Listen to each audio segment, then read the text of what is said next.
Hadratal muhtaramin,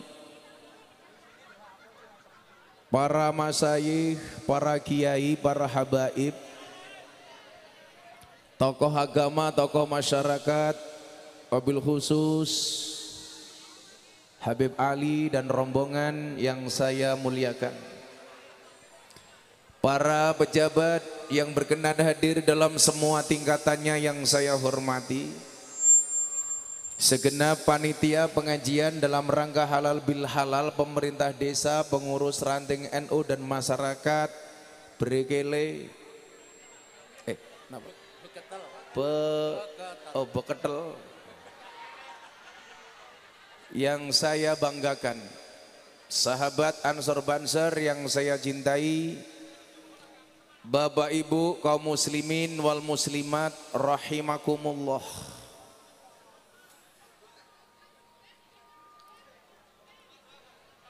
Tolong yang di depan semuanya termasuk Banser duduk saja, enggak apa-apa.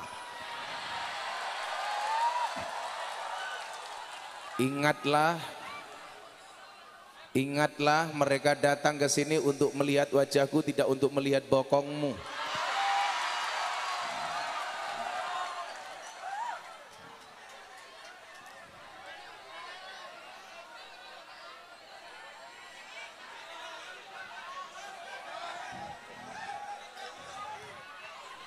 Makan kuaci, minumnya susu. Hai orang Pati, I love you. Saya baru tahu kalau di Pati itu ada Pati lantai 3.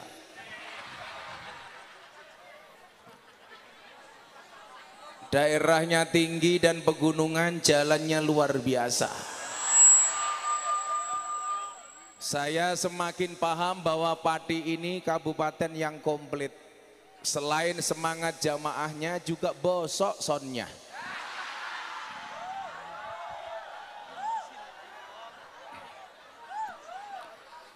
Itulah bedanya sound system sama cewek.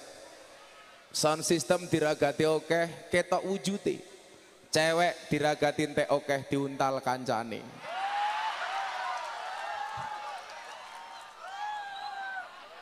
Kenapa saya katakan Pati itu kabupaten paling komplit, Pak?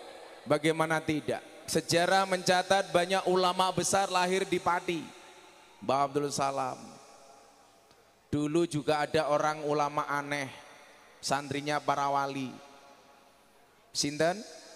Saridin. Sejarah NU mencatat Rois Am seumur hidup juga dari Pati, Mbah Sahal Mahfud. Tapi juga Anda jangan lupa, dukun paling banyak juga Pati. Maka di TikTok itu terkenalnya apa? Pati Kerlas Lur.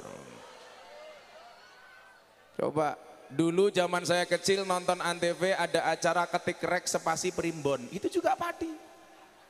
Ketik rek spasi weton, Pati. Nyuwun sewu, Pak sinten namanya? Pak Haji Faruk. Wetonnya apa Pak Haji?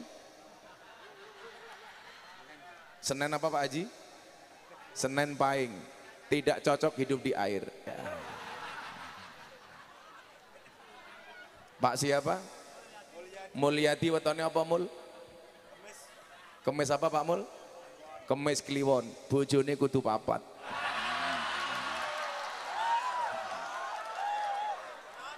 Itu dulu juga Pati. Dukun yang kondang dengan pengasihan, Pati.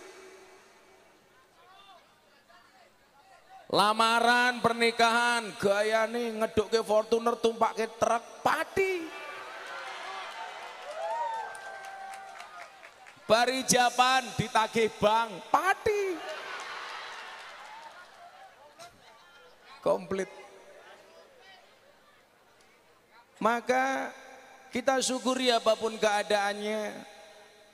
Bangsa ini sudah mulai normal, terlepas dari segala pandemi, amin. Coba begitu semangatnya, mudah-mudahan berdesak-desaan malam hari ini menjadi wasilah masuk surganya Allah Subhanahu wa Ta'ala. Kebayang nggak? Yusyarul mar'u ma'aman ahabba. Seseorang itu dikumpulkan bersama orang-orang yang dicintainya. Saya datang atas nama cinta, Anda datang atas nama cinta.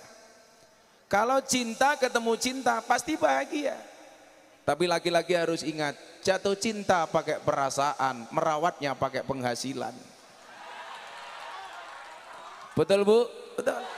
Maka nggak ada istilah cewek matre, yang ada cowok kere.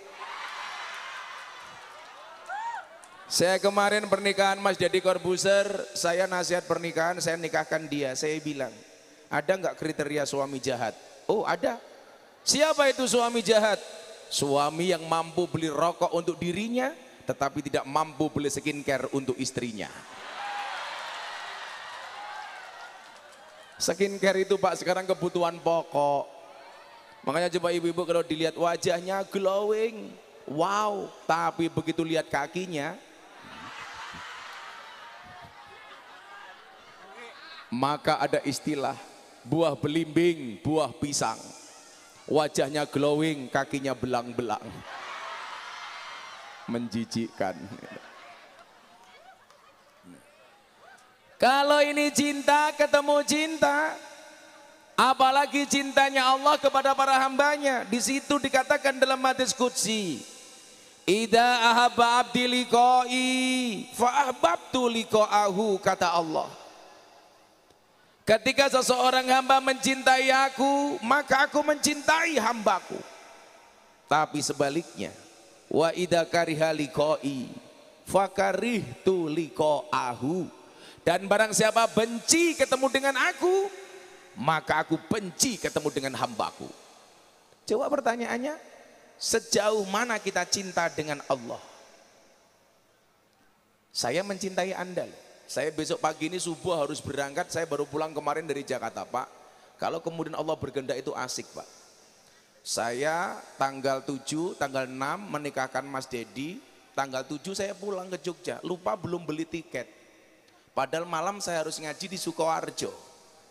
Akhirnya apa? Istri saya tanya sama saya, nggak dapat tiket, nggak bisa pulang. Istri saya tanya, Beb, saya jawab, iya saya. Apa itu? Syaitonir rajim. Ini gimana kita nggak dapat tiket pesawat, pulangnya naik apa? Ya sudah, yang penting nyampe rumah naik mobil juga nggak apa-apa. Tapi nanti kan malam abah pengajian di Sukoharjo. Udah, kalau Allah menghendaki nggak ada yang mustahil bagi Allah. Allahumma la mani alima a'taita wa la mu'tiya lima mana'ta. Kalau Allah sudah kasih, nanti malam pasti abah bisa pengajian. Kowe rasa cerewet, tak tuker ke tombok loro kowe. Akhirnya bojo saya manut, wong bojo saya solekah toh. Nggih Mbah, sami'na wa atokna. Saya mau berangkat naik kendaraan, teman saya telepon. Gus mau pulang ke Jogja? Iya. Bareng saya yuk. Saya mau pulang ke Malang. Katanya Gus Miftah nggak dapat tiket, mbok bareng saya aja. Yang saya nyari tiket pesawat nggak dapat, malah akhirnya saya bisa pulang naik private jet. Itu saya pengajian di Jakarta naik private jet, neng Pati ketemu dalan rusak, serasa dihantam ombak tanpa air, geludak geluduk geludak geluduk.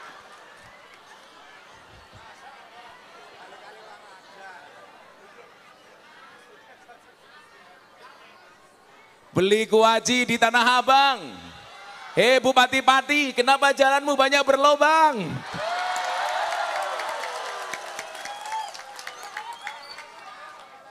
Itulah bedanya Jakarta dengan Pati. Pati banyak jalan berlobang, Jakarta banyak lubang berjalan. Iya. Alah Pak Faruk kayak paham-paham.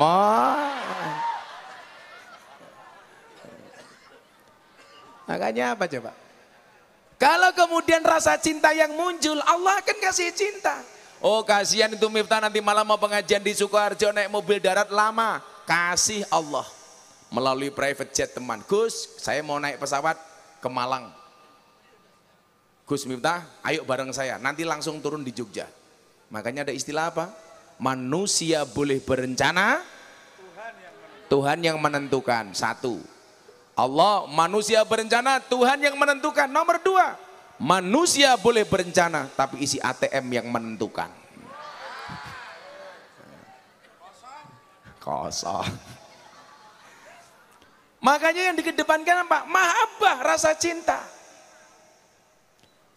Nah, Bapak Ibu, kalau Anda dicintai oleh manusia, belum tentu manusia itu bisa membahagiakan kita.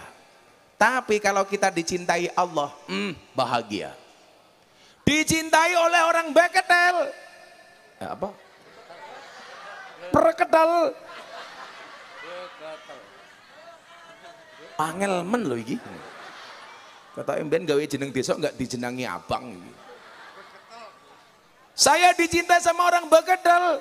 Apakah pasti bahagia? Belum tentu. Buktinya apa? Degannya kecil sekali.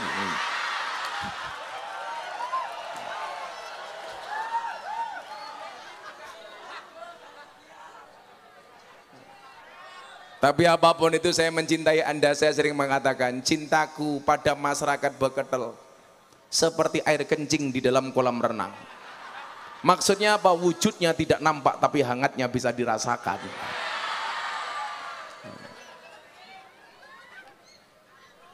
Kalau dicintai oleh manusia, belum tentu manusia bisa membahagiakan kita. Contohnya, ada mbak-mbak dicintai sama cowok. Dek, aku cinta sama kamu. Tapi sorry ya dek, aku belum bisa membahagiakan kamu. Cewek sekarang kok diomong seperti itu pasti dia akan jawab, aku ngerti mas kamu mencintaiku. Tapi karena kamu belum bisa membahagiakanku, mohon maaf saya mencari orang yang bisa membahagiakanku. Kenapa? Karena pada dasarnya cewek itu hatinya seperti rekening bank. Maksudnya apa? Nggak mungkin berbunga kalau nggak ada saldonya. Nah.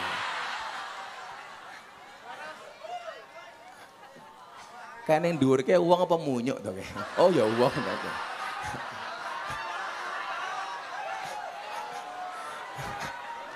Pinter ndur genteng gitu. Kayak kalau ana wong meteng sing tanggung jawab cah kae. Karena kemarin tetangga saya bilang, kenapa kamu hamil? Ya aku pasrah sama yang atas mas lah ya. Kowe berarti ya mas. Ya Allah. Aku tadi kelingan lagu ini percil. Joko tingkir ngombe dawet, sing tak pikir kok nganggo cawet kan. Sallu ala Nabi Muhammad.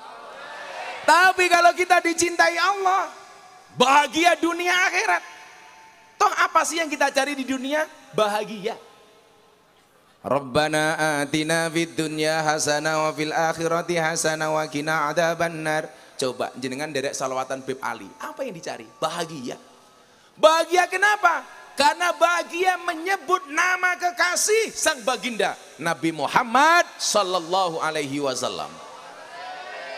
Baru nyebut namanya saja kamu akan dapat keajaibannya. Saya ceritakan, Beb, Afwan, Beb. Tahun 2019 istri saya divonis kena kanker, stadium 3D.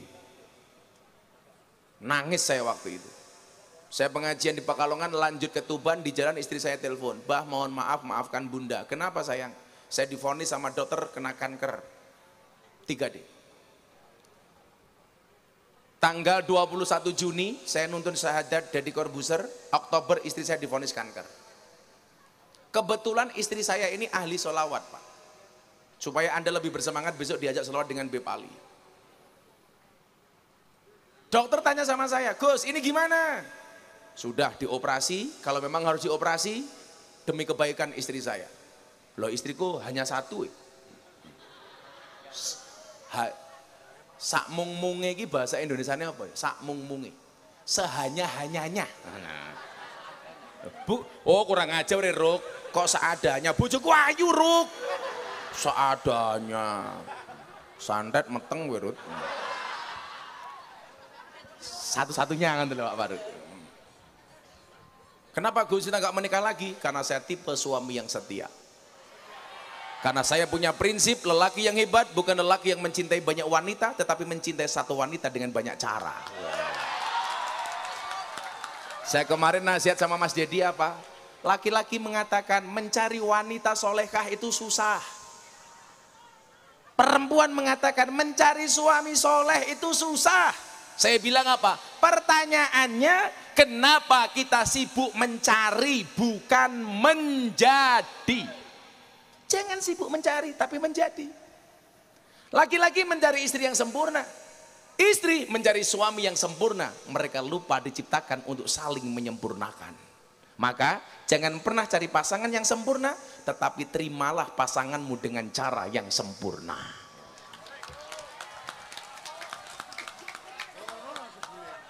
Bojo sing apik iki apa le? Kamu katakan sama calon istrimu, di hadapanmu aku malu menatap wajahmu, tapi di hadapan Tuhan aku selalu menyebut namamu di dalam doaku. Wah. Codot dilawan. Aku malah galau, kupinang engkau dengan bismika Allahumma ahya wa bismika amut. Kenapa? Karena aku sadar diri memilikimu hanyalah sebuah mimpi. Apa? Nganggo kute Gus Miftah sing paling anyar. Jika surat Yusufku tidak mampu meluluhkan hatimu, izinkan kulantunkan surat Yasin sebagai penutup kisah hidupmu. Mutar ya.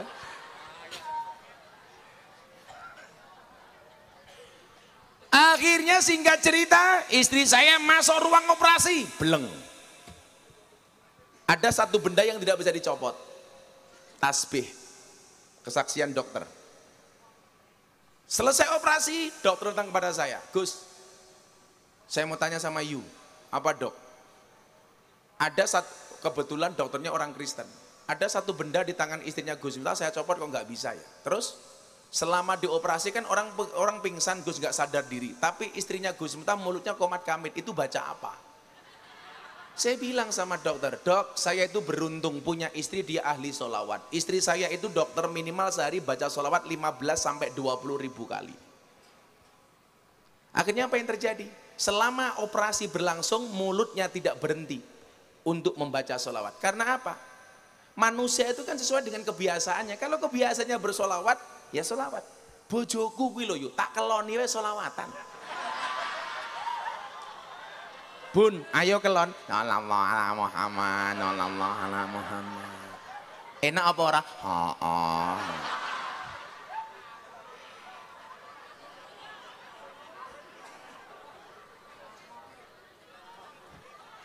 Awakmu selawatan bojomu.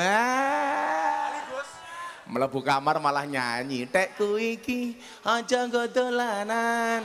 Mergo tekku sagede gendongan, ngono kan.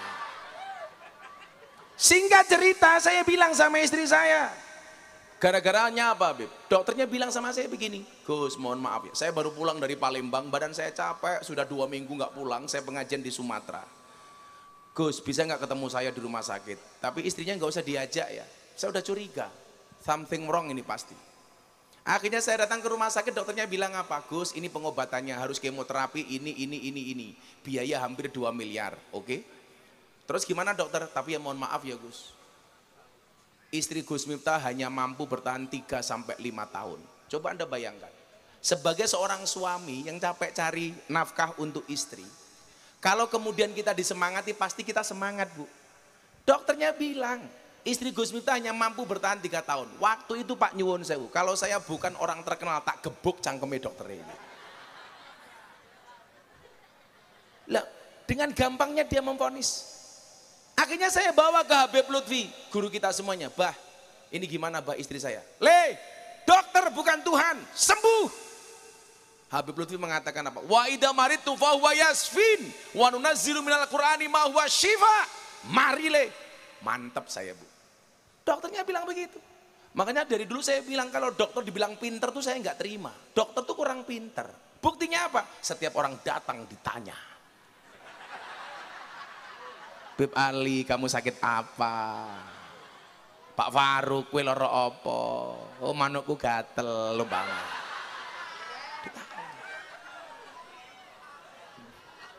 Dokter itu yang pinter cuma satu, Pak. Dokter hewan. Ora tahu ditakoni langsung disuntik.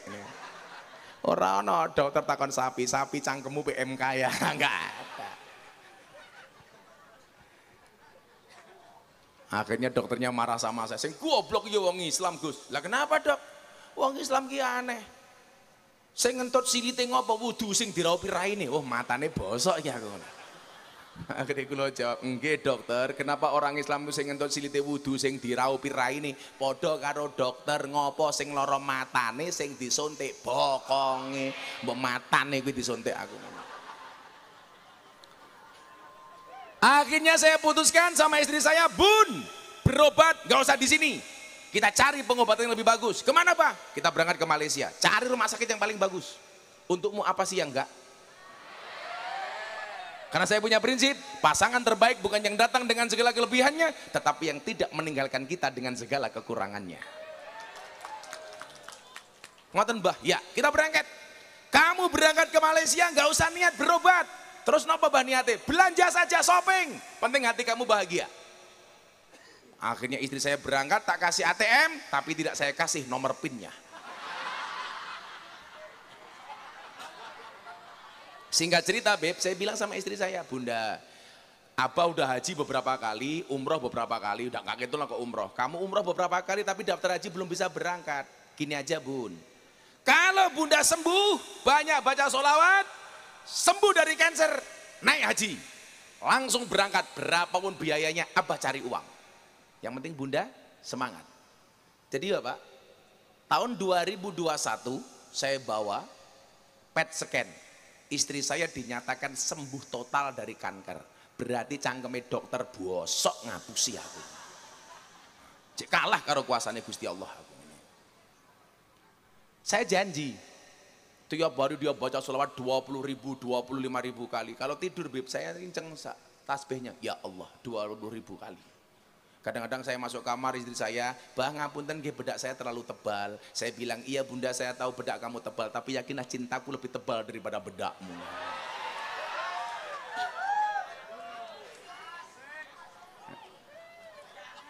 Tahun 2021 saya mau daftar haji Beb, nggak bisa, masih corona. Tahun 2022 Ramadan kemarin saya bilang sama istri saya, "Bun, ini insya Allah haji sudah buka. Bunda berdoa kita bisa berangkat bareng Bun." Saya pengajian dari Jakarta, syuting TV, mau berangkat ke Surabaya ngaji sama gubernur di Masjid Al-Akbar.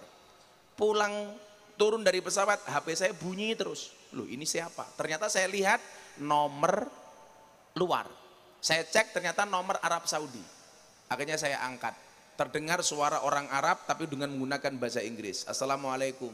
Are you Gus Miftah?" "Yes me." "Where are you?" "I am in Surabaya." Mesti gue paham tak gue, paham. Bahasa Inggris itu gampang kok Pak Faruk. Buku bahasa Inggrisnya book, buku tiba ketemu. Jam tangan bahasa Inggrisnya clock, jam tangan rusak, clock. Kucing bahasa Inggrisnya cat, kucing sikile papat, cat mbien. Dari dulu cat mbien sikile papat. Singkat cerita dia tanya sama saya, "Gus Miftah kapan kita bisa berjumpa?" Saya tanya, "You siapa?" "I am Mr. Fahad from Sekretari Ambassador Arab Saudi for Indonesia. Saya adalah Sekretaris Duta Besar Arab Saudi untuk Indonesia. Can I meet you? Kapan saya bisa bertemu dengan Gus Miftah? Bisakah?" "Oke, akhir bulan." "Jangan, saya mau segera, ini penting." Akhirnya saya ada jadwal di Bandung, di Pekalongan, Bandung, Kendal, baru Bandung. Saya bilang ketemu Abah Lutibah, "Saya ada tamu minta ketemu." "Sopo le?" "Sekretaris Dubes Arab Saudi." "Mangkat le, mesti ono apike." Saya datang ke Jakarta, naik mobil.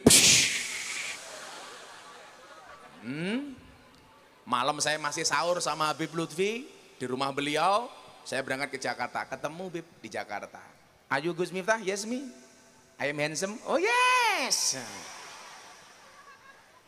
Dia tanya bilang begini sama saya, "Hey Mr. Gus Miftah, if we give you invite to Hajj this year, are you ready?" Kaget saya. "Kalau saya beri Anda tiket haji tahun ini, undangan haji tahun ini, apakah kamu siap?" Langsung saya ngelus dadanya istri saya. Ya Allah. Mau saya dodone Faruk kira apa-apaan. Ceritanya ngoten, Pak. Kaget saya. Saya bilang, "Really? Serius lo? Sumpah lo?" "Yap, kami pengen ngundang Gus Miftah." Saya bertanya-tanya, ini apa pertimbangannya? Kenapa dari sekian banyak ustadz yang beredar, kok saya yang diundang? Ternyata ketemu jawabannya Habib. Nanti saya sampaikan. Yang pertama, saya bilang sama dia, Mister, saya oke berangkat haji karena memang saya mau berangkat haji tahun ini. Tapi syaratnya satu, apa? Istri saya harus diajak. Dia tanya, why? Karena saya punya nadar. Kalau istri saya sembuh dari kanker, dia harus berangkat haji sama saya. Saya kemarin sudah mau daftar haji furodah, langsung berangkat. Per orang harus bayar 30.000 dolar. 1 dolar 14.000, itu berarti sama per orang 420 juta. Kalau saya berangkat sama istri saya harus mencari uang 840 juta. Dia bilang, never mind, maafi muskilah. It does not matter, no what. Rapopo. Gus Miftah berangkat sama istri. Tapi syaratnya Gus, tolong Gus Miftah ngajak selebriti yang followernya banyak, dia influencer.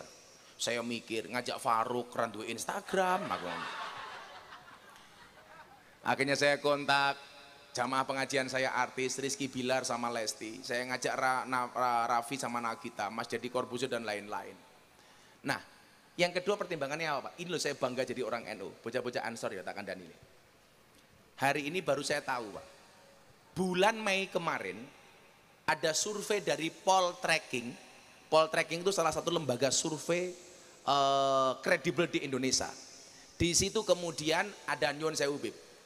Public figure berpengaruh, penceramah atau ustadz yang paling disukai di Indonesia. Gus Miftah nomor berapa? Nomor 2 se-Indonesia. Saya bilang, lah kelebihan saya itu apa? Dia bilang, your Islam is enjoy, relax and happy. Karena Islam Anda itu menyenangkan, santai tapi asik. Dakwah Anda itu mengajak bukan mengejek, merangkul bukan memukul, mengayomi bukan nakut-nakuti, ngajak senang bukan ngajak susah. Saya kemarin mau berangkat ke Pati, malam minggu saya mengislamkan orang Kalimantan Barat, orang Landak. Kemarin saya mau berangkat, udah mau naik mobil, ada orang datang dari Bontang, Kalimantan Timur. Jadi afwan bukan saya sombong, bukan mau saya pamer. Hampir setiap hari itu orang datang ke pondok minta diislamkan. Saya baru pulang dari umroh lebaran, asprinya Hotman Paris. Gus, saya mau masuk Islam. Ini besok kalau Allah mentakdirkan habis lebaran, saya mengislamkan seorang janda cantik dan seksi, Selin Evangelista. Wah.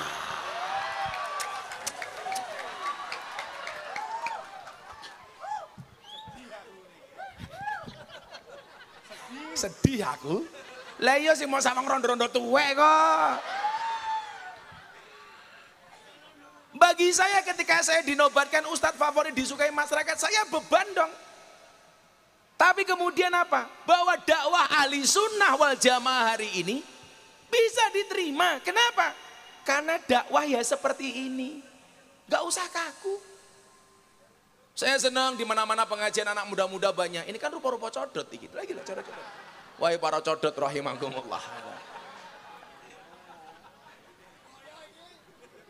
Oh garangan. Coba pengajian apa adanya Bib, Masya Allah jamaah antum tuh. Duduk di bawah tanpa tikar. Insya Allah pulang pengajian little body. Sili gatel kelebon wedi.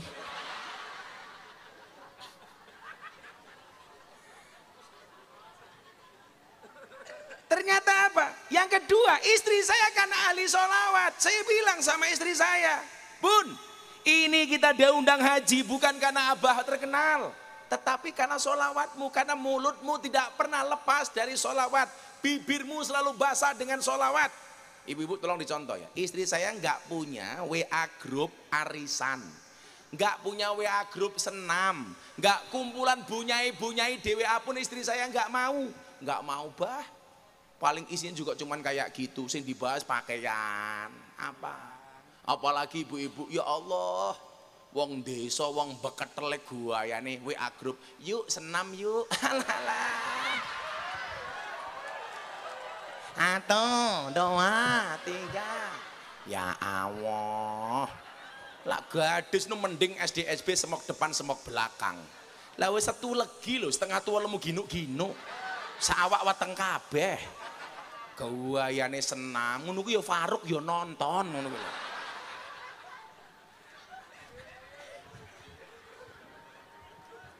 Istri saya nggak mau. Istri kula niku nyuwun sewu Bu, tak colkene Malioboro dhewe ilang. Soalnya ratau metu, gak pernah kemana-mana, mung solawatan tok. Maka pelajaran pertama yang diajarkan sama Habib kita, yuk dijogo solawate. Ibu-ibu ditambahi solawate. Jenengan kumpul malam hari ini solawatan bareng Habib Ali ini namung latihan, praktekin ning omah masing-masing. Apapun, kula niku duwe guru Habib Lutfi, Mbah Dim, Yaidin, Ploso. Kalau saya minta amalan yang diberikan cuma 2 Bapak Ibu. 1 Fatihah, 2 solawat. Mas-mas jomblo ya lihat akan Dani. Kowe kan rong rabi. Untuk calon istriku ya Allah, siapapun dia, jaga dan lindungi dia ya Allah dari godaan codot yang terkutuk. Al-Fatihah.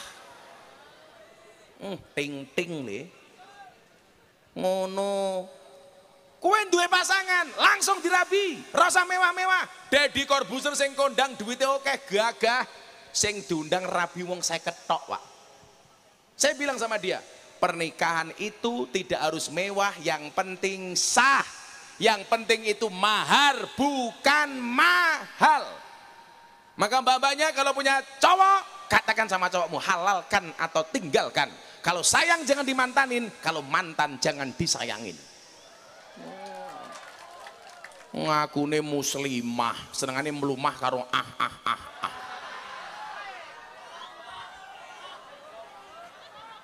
Wong lanang iki codot tok, Bib.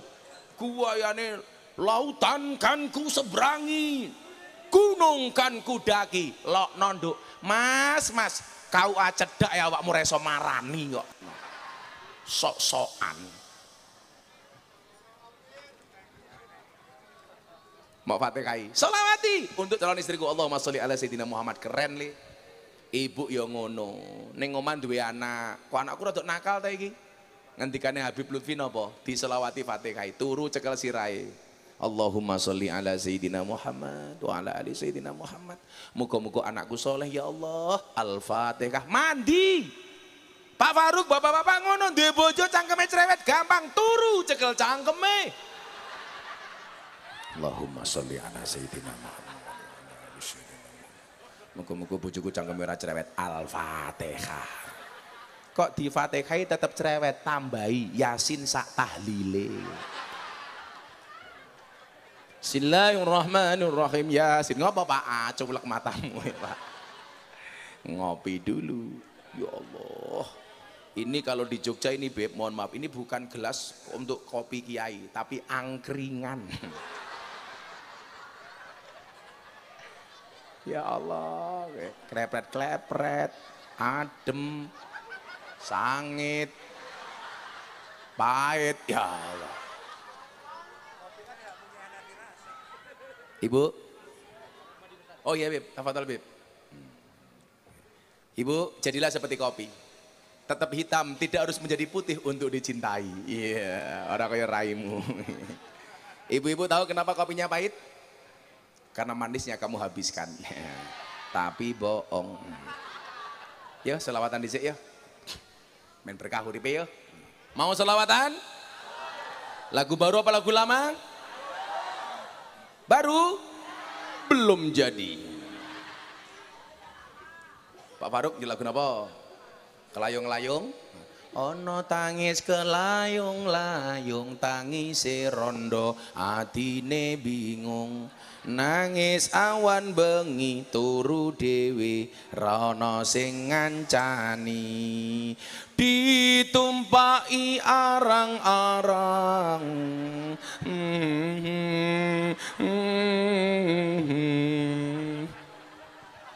Ayo kerja. Ora mangan. Sangoni rong. Dereng padha.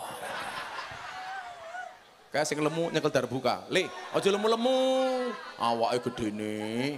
Ana penelitian dokter ning Yogya le, wong lanang kuwi lak wetenge gedhe biasane manuke cilik.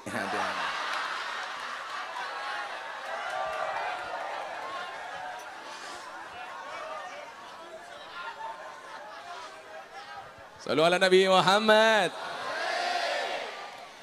Ya Rasulullah.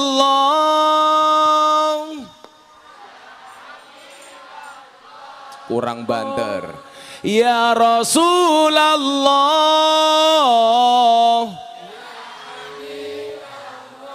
Muhammad ibni Abdillah Muhammad ibni Abdillah Muhammad ibni Abdillah Muhammad ibni Abdillah.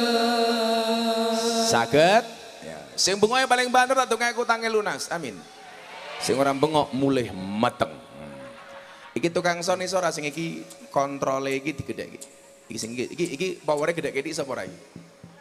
Kowe ngapa meneh? Acara selanjutnya ganti tekan gede.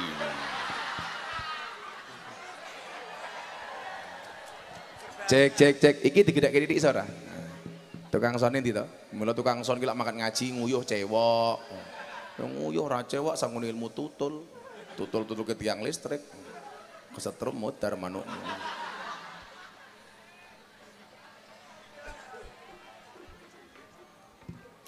Ya Rasulullah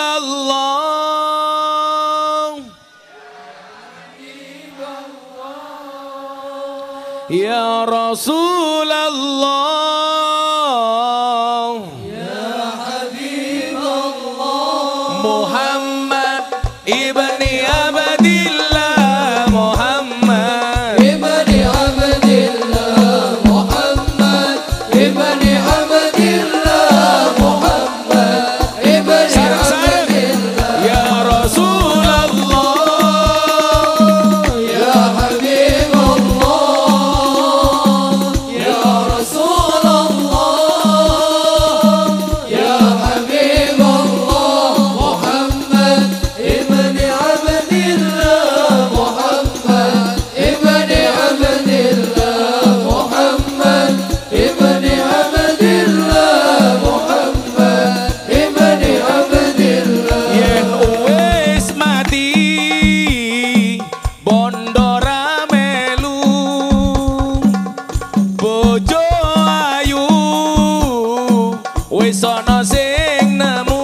sing ning kubur rasane lara ana bojo ra tau ndonga sing ning kubur padha tangisan ana bojo rebutan warisan ya Rasulullah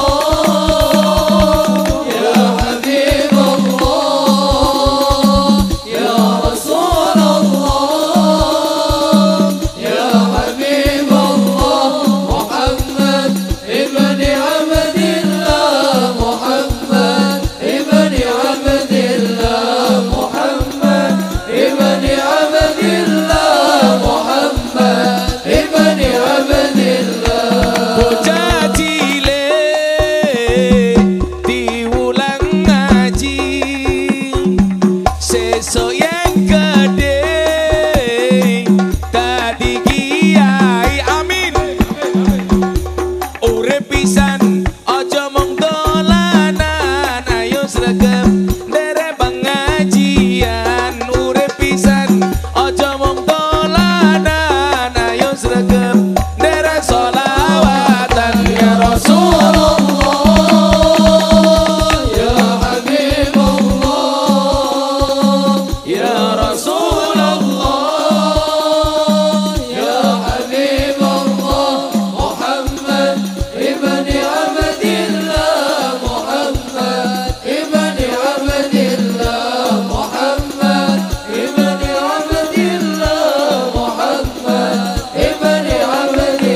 Beketel kerawuan Gus Miftah, kiai neng ganteng lan ugi gagah, tapi sayang senajan gagah bojone ora nambah-nambah.